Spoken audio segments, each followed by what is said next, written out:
When 11-year-old Marcus walked into the Iron Brotherhood clubhouse, the afternoon went still. His swollen cheek told one story, but his trembling voice revealed another.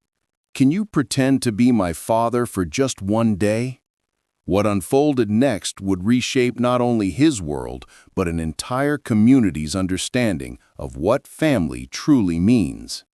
This is a story about chosen bonds and unexpected guardians who answer when courage calls. The weathered door of the Iron Brotherhood clubhouse groaned open on a Tuesday afternoon, allowing golden afternoon light to spill across the concrete floor, alongside something nobody anticipated: a child. Marcus stood framed in the doorway, his backpack dangling from one thin shoulder, sneakers scuffed, and at least one size too small. His breath came in shallow bursts, visible in the autumn air. The conversations evaporated mid-sentence. Pool cues froze at impossible angles.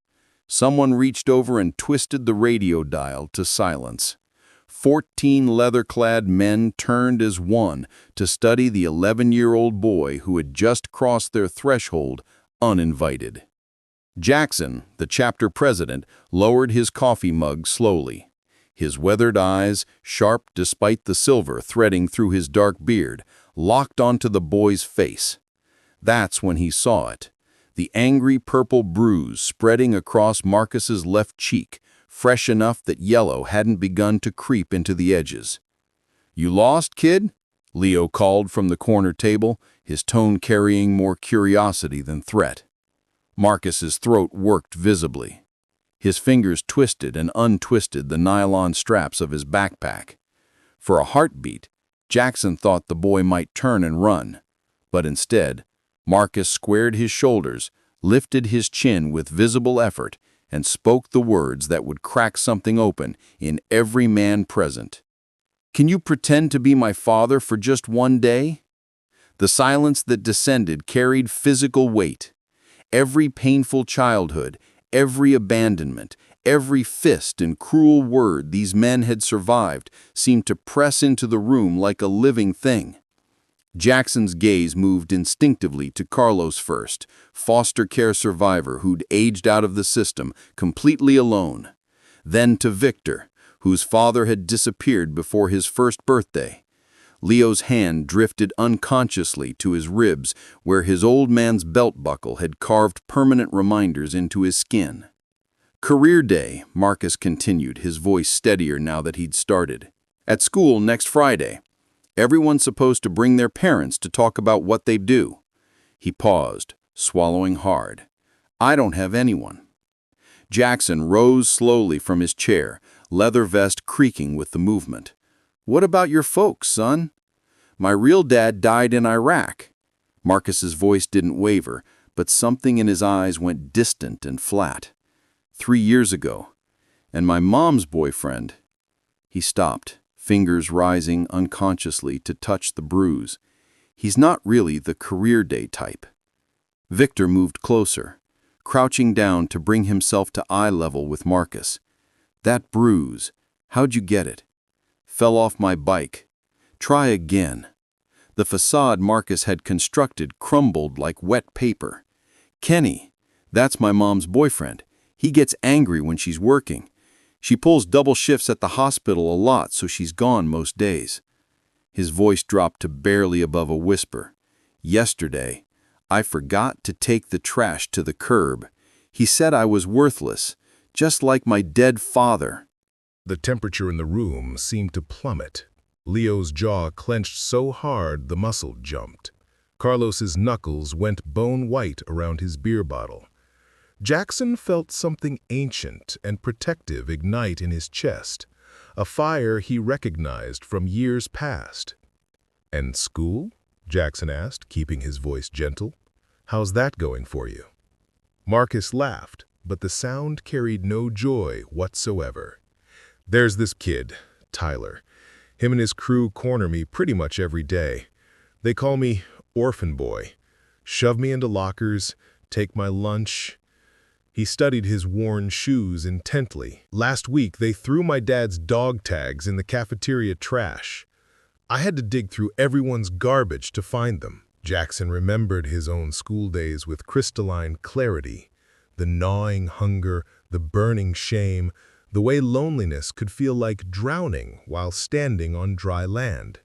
He'd sworn years ago when he'd patched into this club that he'd never let another kid feel that powerless. Not if he could prevent it. "Why us?" Carlos asked softly. "Why the Iron Brotherhood? Because you're not scared of anyone." Marcus's eyes were bright now, urgent. "Tyler's dad is some important attorney. Nobody stands up to them. But you guys," he gestured around the room, "everyone respects you. Everyone's kind of scared of you. I thought maybe if you came, just for one day, they'd leave me alone." His voice dropped to a whisper. "I'd have someone in my corner." That final sentence struck Jackson like a physical blow. The bikers exchanged glances. No words passed between them, but entire conversations happened in those brief moments of eye contact.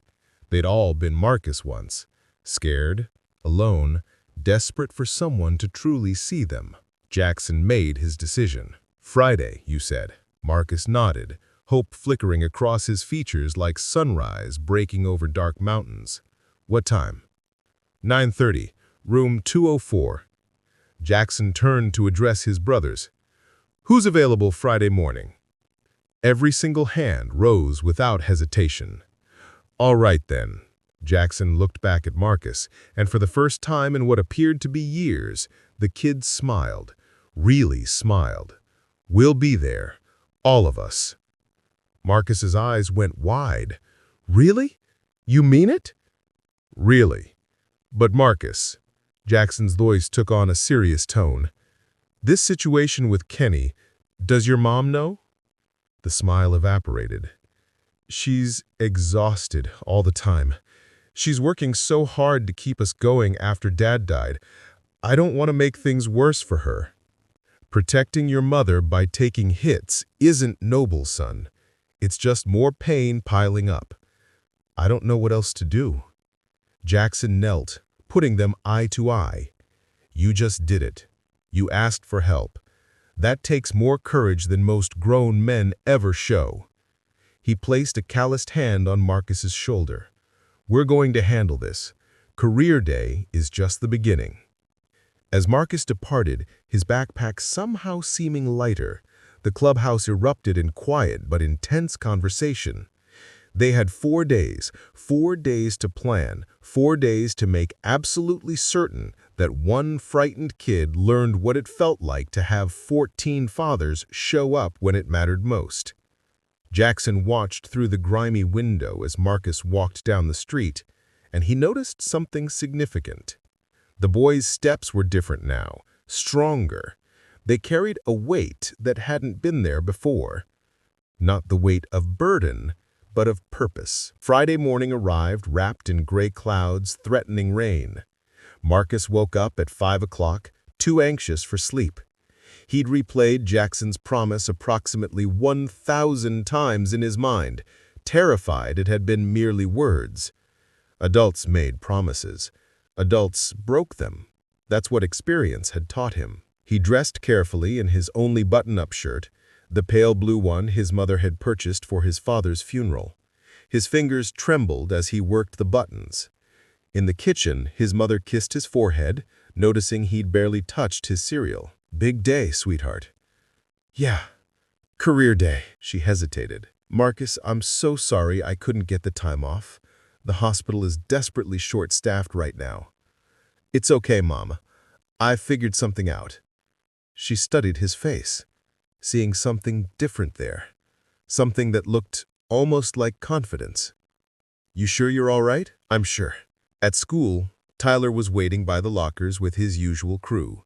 Brandon and Jason, both larger than Marcus, both casually cruel in that way privileged kids could afford to be. "Look who showed up. Ready for your big presentation, orphan boy?" "Oh, right. You don't have anyone coming, do you?" Marcus kept walking, head down. My dad's bringing his BMW.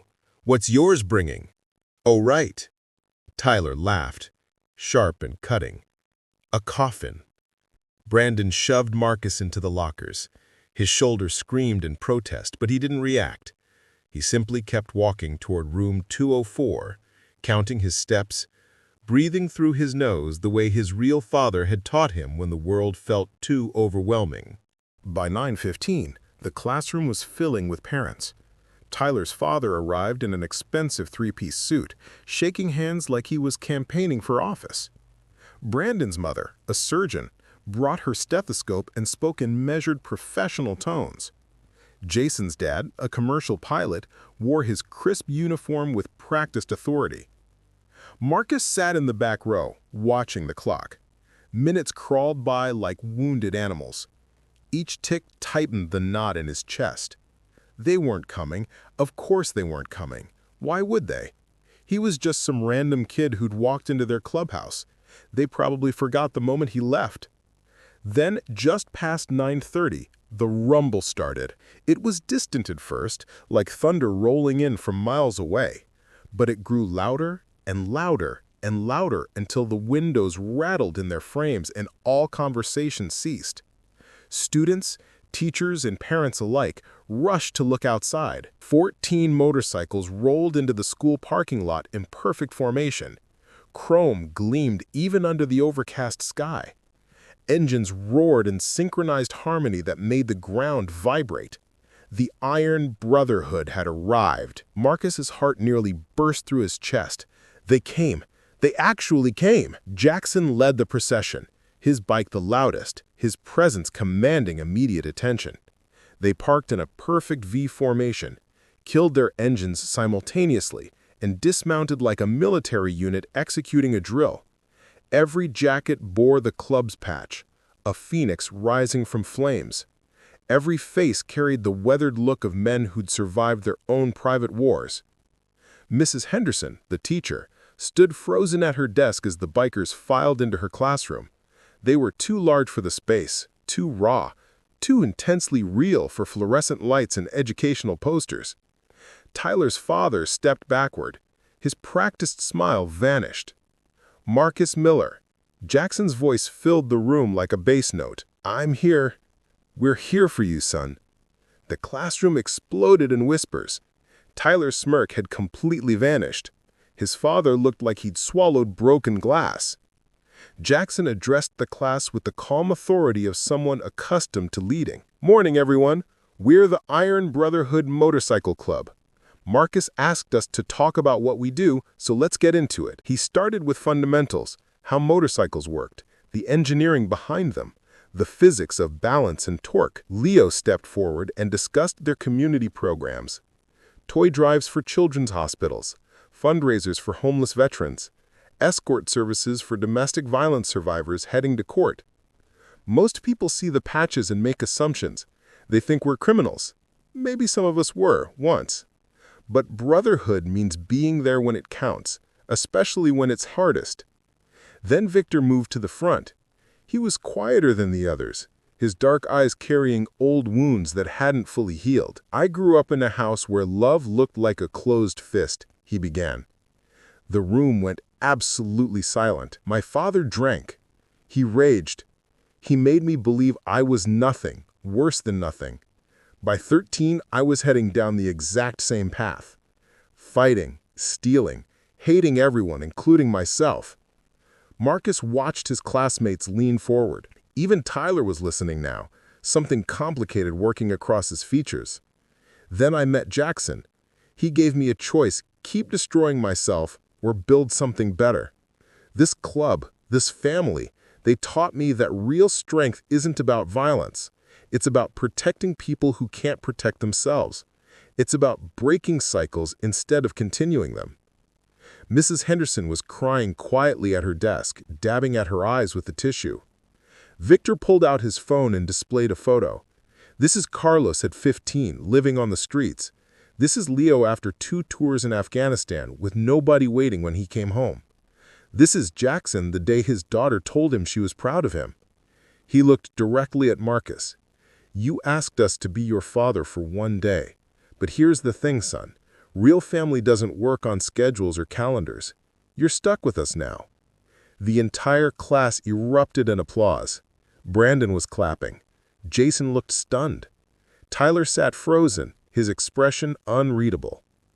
After the presentation, as parents filed out chattering excitedly, Tyler's father approached Jackson with a forced professional smile.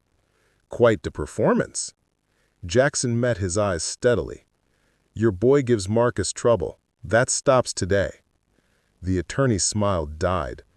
"Are you threatening my son?" "I'm making a promise. There's a difference." Outside, as the bikers prepared to depart, Marcus couldn't find words adequate for what he felt. Jackson simply squeezed his shoulder. "See you tomorrow, son. We're teaching you to change oil." As 14 engines roared back to life in perfect unison, Marcus stood in the parking lot watching his family ride away. Something shifted deep in his chest, a door opening that he didn't know existed. The weekend passed in a blur of normalcy that felt almost surreal. Marcus spent Saturday at the clubhouse learning basic motorcycle maintenance, his hands black with grease, his smile impossible to contain. Jackson taught him how to check oil levels. Leo showed him the difference between a wrench and a socket wrench. For 2 glorious days, the weight he had carried since his father's death felt genuinely lighter. But Monday brought reality crashing back with the force of a freight train. Kenny had seen the video. Some parent had posted it on Facebook. Local bikers steal the show at career day, and it had spread through the community like wildfire. By the time Kenny stumbled home Monday evening 4 beers deep and smoldering with humiliation, he'd watched it 23 times. Marcus heard the truck before he saw it. That particular engine growl that made his stomach clench. He was at the kitchen table struggling through algebra homework when Kenny kicked the door open hard enough to bounce it off the wall. "You think you're special now?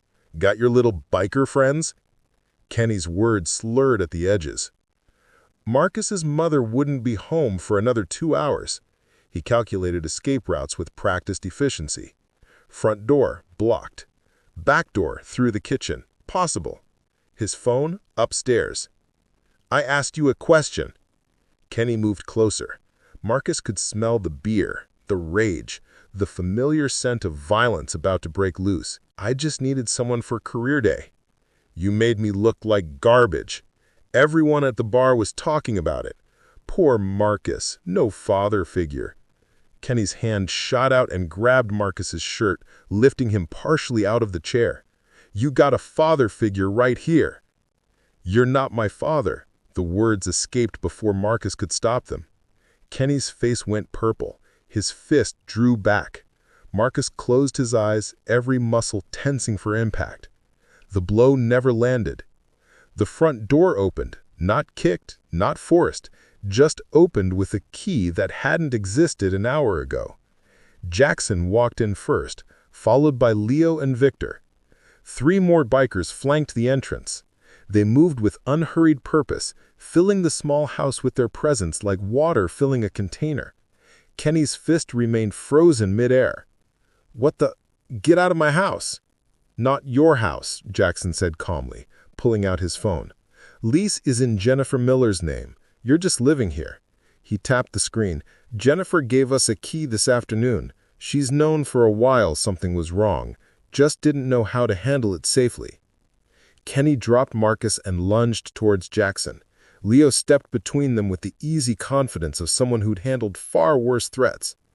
"Don't," Leo said quietly. "You really don't want to do that." Jackson moved past them to Marcus, checking him over with gentle efficiency. "You good?" Marcus nodded, his throat too tight for words. Victor placed a manila folder on the kitchen table. It landed with a soft thump that sounded like thunder in the tense silence. "Open it," he told Kenny. Kenny's bravado flickered like a candle in wind. His hands shook as he picked up the folder. Inside were photographs. Marcus with various bruises over the past 8 months, all time-stamped. Medical records from the school nurse documenting suspicious injuries with careful notes. A written statement from Mrs. Henderson detailing behavioral changes she observed. Text messages Kenny had sent Jennifer, threatening and cruel, somehow preserved. Where did you— Marcus's school nurse has been documenting for months, Jackson explained, his tone almost conversational. She was building a case but waiting for the right moment. Jennifer's co-workers at the hospital have noticed her injuries too, the ones you blamed on her being clumsy. His voice remained level, devoid of anger but full of certainty. We talked to a lot of people this weekend. Turns out you've left quite the trail. Kenny's face had transitioned from purple to bone white. You can't— We already did. Leo pulled out another document. Protective order, ready to file. We've got 5 witnesses prepared to testify about what they've personally observed. Jennifer's attorney, a real one, not whatever you've been threatening her with, is prepared to pursue full custody protection and domestic violence charges. Jackson leaned against the counter, arms crossed. Here's how this works. You have 2 choices, and you need to make one right now. Kenny looked around the room desperately, seeing his options narrow to nothing. Choice 1. You pack your things, you leave tonight, and you never contact Jennifer or Marcus again. Ever. You disappear. Start over somewhere else. We'll hold on to these files, but we won't file them. You get to walk away clean. Jackson paused, letting that sink in. Choice 2. We file everything tonight. Police get involved. Child Protective Services gets involved. Jennifer pursues full charges for domestic violence. Yes, we've got ironclad evidence of that too. You'll be arrested by morning, and everyone in this town will know exactly who you are and what you've done. Robert's expression never changed. Your call. Kenny deflated like a punctured tire, his bravado collapsing under the weight of consequences he'd never expected to face. He looked at Marcus one final time, and for a brief moment something almost resembling regret flickered across his face, but it passed quickly, replaced by calculation. I need an hour to pack. You've got 30 minutes, Victor said, checking his watch. We'll wait right here. Less than half an hour later, Kenny's truck pulled out of the driveway, packed with everything he owned. The bikers had stood silent watch as he loaded boxes, ensuring he took nothing that belonged to Jennifer or Marcus, checking each box with quiet thoroughness. As the taillights disappeared into the evening darkness, Jackson called Jennifer. It's done. He's gone. Marcus is safe. When Jennifer arrived home 45 minutes later, she found her son sitting at the kitchen table surrounded by 7 bikers eating pizza they'd ordered. Her eyes went to Marcus first, checking for new injuries, seeing none, then to Jackson. Is he really gone? He won't be back. We made that very clear. She collapsed into a chair as tears came, deep, wrenching sobs of relief flooding through her like a dam breaking. Pure, overwhelming relief, mixed with grief for the years they'd lost to fear. Leo quietly slid a box of tissues across the table. Why? Why would you do this for us? You don't even know us. Jackson looked at Marcus, then back at her. Because someone needed to, and because that kid was brave enough to ask. That night, after the bikers left with promises to check in tomorrow, Marcus lay in bed, staring at the ceiling. The house felt fundamentally different, lighter somehow. Air moved through rooms that had been suffocating for years. His phone buzzed. A text from Jackson. Sleep tight, son. We're around if you need us. That night, Marcus slept straight through to morning, a deep, dreamless sleep he hadn't experienced in years. In the weeks following Kenny's departure, the clubhouse became Marcus's second home. He appeared most afternoons, doing homework at the bar while bikers worked on engines around him. His grades improved steadily, the bruises faded completely. His mother smiled more often. But Jackson noticed something else developing. Tyler had stopped bullying Marcus completely. No more shoves, no insults, nothing. The transformation was total. But the kid looked worse, somehow. Quieter, more withdrawn, with dark circles under his eyes that Jackson recognized from his own mirror during bad years. Leo, Jackson said one Thursday afternoon. That Tyler kid. Something's wrong. Way beyond just being the former bully. I want to know why. Leo made some calls, pulled some strings. By Friday, they had answers that made unfortunate sense. Tyler's mother had died 3 years earlier, cancer that arrived fast and left devastation in its wake. His father, Thomas Bradford, that polished attorney, had been drowning in grief ever since. Drinking became the only way he could function. Tyler had essentially raised himself while his father worked 16-hour days or sat in his home study with bourbon for company. "The kid's acting out because he's alone," Leo reported. "His father's physically present but emotionally gone. Tyler's been invisible in his own house for 3 years." Jackson drummed his fingers on the table, thinking. So Tyler becomes the bully because he's being bullied at home, not with fists, but with absence, with being unseen. "Then we fix it," Carlos said simply. "The kid tortured Marcus for months," Victor pointed out. "And Marcus had Kenny," Jackson replied. "Tyler had a ghost wearing his father's face. Maybe that's worse." He stood decisively. "We break cycles. That's what we do." The next morning, Jackson and Leo showed up at Thomas Bradford's law office unannounced. The receptionist tried to stop them, but Jackson simply said, "Tell him it's about his son," and walked past her desk. Thomas looked at from his paperwork, irritation flashing across his face at the interruption. "You can't just—" "Your son is drowning," Jackson said simply. "And you're too drunk to notice." Thomas's face went through several colors. "My son is fine, and you need to leave before I call security." "When's the last time you had dinner with him? Sober?" Jackson waited. His silence answered eloquently. "When's the last time you asked about his day? Looked at him without seeing your dead wife? You need to leave now." "We know about the drinking, Thomas. We're not here to judge. We're here because we've been you. Lost in pain, so big you need to numb it just to survive." Leo's voice was gentle but firm. Pain so deep that drowning feels like the only option. Thomas's legs seemed to give out. He sat back down heavily in his expensive leather chair. "I don't know how to be his father without her. I don't know how to be anything without her." Jackson pulled up a chair, uninvited. "My daughter was 9 when her mother left. I was freshly patched into the club, drowning in bottles just like you. One night I came home and found her making dinner, a 9-year-old trying to feed herself because I was too wasted to function." His voice roughened with old shame. "That was my rock bottom, but it doesn't have to be yours."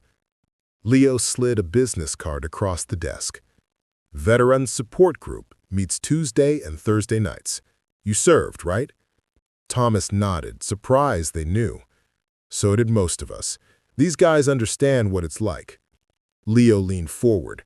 "Your son needs his father back, the real one, not the ghost that's been occupying your house." Thomas's hand trembled as he picked up the card. "And if I try?" "We'll help Tyler too," Jackson stood. "Youth mentorship program we run. But this only works if you both want it. Can't force healing on anyone." 3 days later, Thomas attended his first meeting. He broke down twice, nearly left the room 3 times, but Jackson sat beside him the entire 2 hours, a solid presence that said without words, "You're not alone in this." Tyler was considerably harder to reach. When Victor approached him after school the following week, the kid's defenses shot up immediately, visible in every line of his body. "I'm not going to some stupid program. 12 kids your age working on motorcycles, learning carpentry, talking about real stuff." Victor crossed his arms casually. "Marcus goes." That stopped Tyler cold. "What?" "Marcus attends once a week. He's been building a bookshelf, actually pretty good at it." Tyler looked away, jaw working. "I was horrible to him." "Yeah, you were." Victor didn't soften it. "Ask him yourself why he'd want you there." The confrontation happened at the clubhouse the following Saturday. Marcus was sanding wood when Tyler walked in, escorted by Victor. The workshop went quiet. Every biker present watched carefully, ready to intervene if necessary. Marcus stood slowly, setting down the sandpaper. They stared at each other across the workshop, years of cruelty hanging in the air between them. "I'm sorry," Tyler's voice cracked, "for everything. The things I said about your dad, the locker stuff, throwing away his dog tags. I was angry at my own life and took it out on you because I could, because you were there and I could make you hurt like I was hurting." Marcus studied him for a long moment. He'd learned something important from Jackson. Carrying hate was heavier than letting it go. Sometimes the person who hurt you was hurting worse than you knew. "Your mom died, right?" Tyler nodded, not trusting his voice. "That sucks. My dad died too." Marcus picked up the sandpaper again. "You want to help me finish this bookshelf? I'm terrible at corners." Tyler's eyes widened in disbelief. "Serious?" "Yeah. Robert says we're better at building things than breaking them. Might as well start now." The years unfolded one careful day at a time. Marcus grew taller, his confidence solidifying into something genuine. Tyler became his unlikely friend, both of them fixtures at the clubhouse on weekends. Thomas Bradford got sober, really sober, and started coaching Little League baseball. Jennifer Miller finished her nursing degree and got promoted to supervisor. Graduation day arrived wrapped in perfect June sunshine.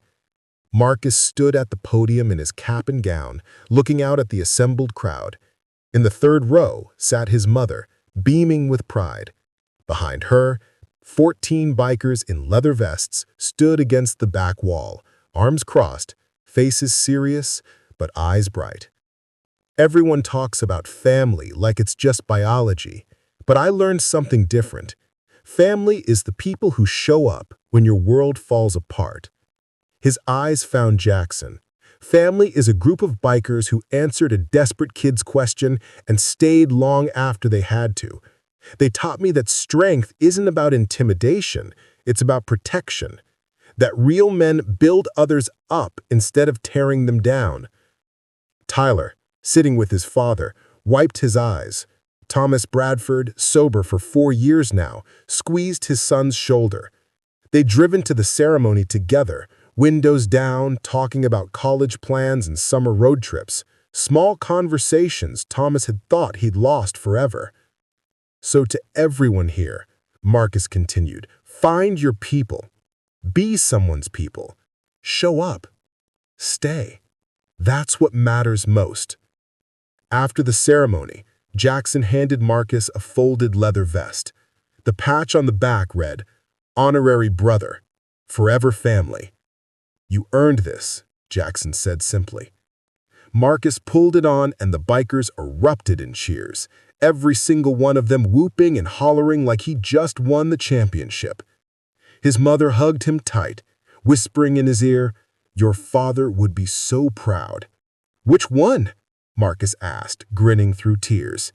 She laughed, a sound like bells. "All of them." Marcus found family where he least expected it. And those bikers proved that real strength is knowing when to protect, not harm. Knowing when to show up and refusing to leave. What would you do if a child asked for your help? How would you answer that call? At Embrace the Journey, we believe everyone deserves someone who shows up when it matters most. Because sometimes family isn't about blood. It's about who's willing to bleed for you when the world turns dark.